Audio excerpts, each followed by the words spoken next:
For this next video, you will need your hand needle, you will need your felt that you've been working on, you will need your thread.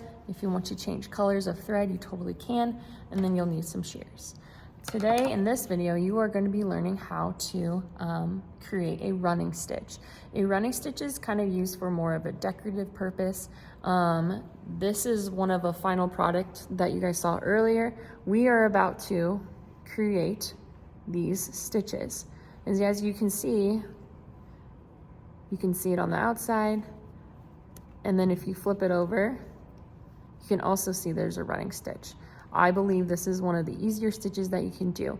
Running stitches in real life purposes are actually used for more of a decorative purpose, but it can also serve as a purpose of, enclosing two pieces of fabric. So for my thread, I'm going to be using a double thread, just like I did for the button. So I'm going to be making my thread as long as my wingspan. I'm going to be cutting it. I'm doing this fast because we've already learned how to do this. My needle is in my pincushion. I'm going to put my thread through the eye of the needle, and then I'm not going to tie it at the top because I'm going to take the two ends, pretend that they are one, and create a lasso knot. Okay, so I got my two ends. I'm pretending that they're one. I'm gonna lasso them together.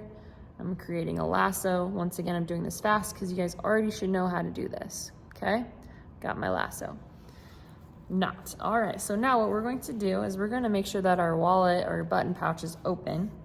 And what we're going to do is we're gonna take our needle and we're gonna start in one of the corners. I'm gonna start in this corner.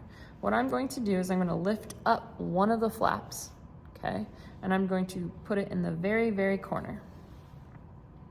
And I'm just gonna push my needle all the way through, and I'm gonna pull it till the lasso knot catches. Then, what I'm going to do is I'm gonna start making my running stitches. It's very simple. All you have to do is put your needle through both of the layers, and pull through. And now I have one running stitch. Then I'm just gonna flip it over, and I'm gonna do the same exact thing. I'm just gonna poke it through both layers,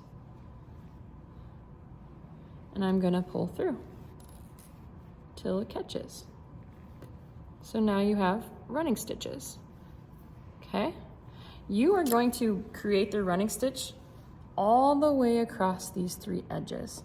When you get up to this edge, this edge, I was pointing at the wrong place. You are gonna make an end knot like you did with the hem stitch up here, and then also how you did it on the back side of the button, okay? So if you just wanna watch me real quick, I'm not gonna do all of it for time purposes, but I'm going to create my running stitch, just going back and forth, creating a running stitch. Like I said, running stitches have a purpose, but mostly in the real world, people are using it for decorative purposes. Okay, so I'm gonna keep going. And then once I get to this corner piece,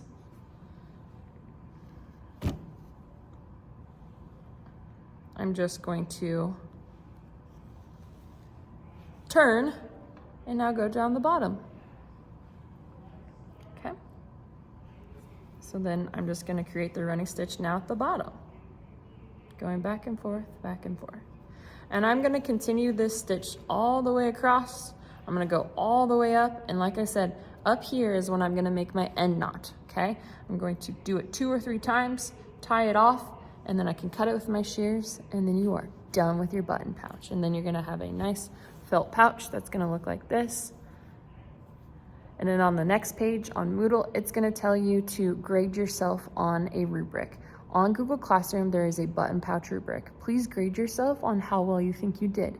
By just completing the rubric, you get 100%. So if you think that maybe your hem stitch wasn't the best and you give yourself a 2 out of 4, that's okay.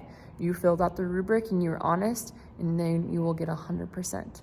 Make sure you show your final product to Mrs. McKenzie. There's also going to be a section on Moodle that tells you that you need to return all of her supplies, except for you can take this home, okay? Take this home, give it to somebody as a present, use it for some type of purposes.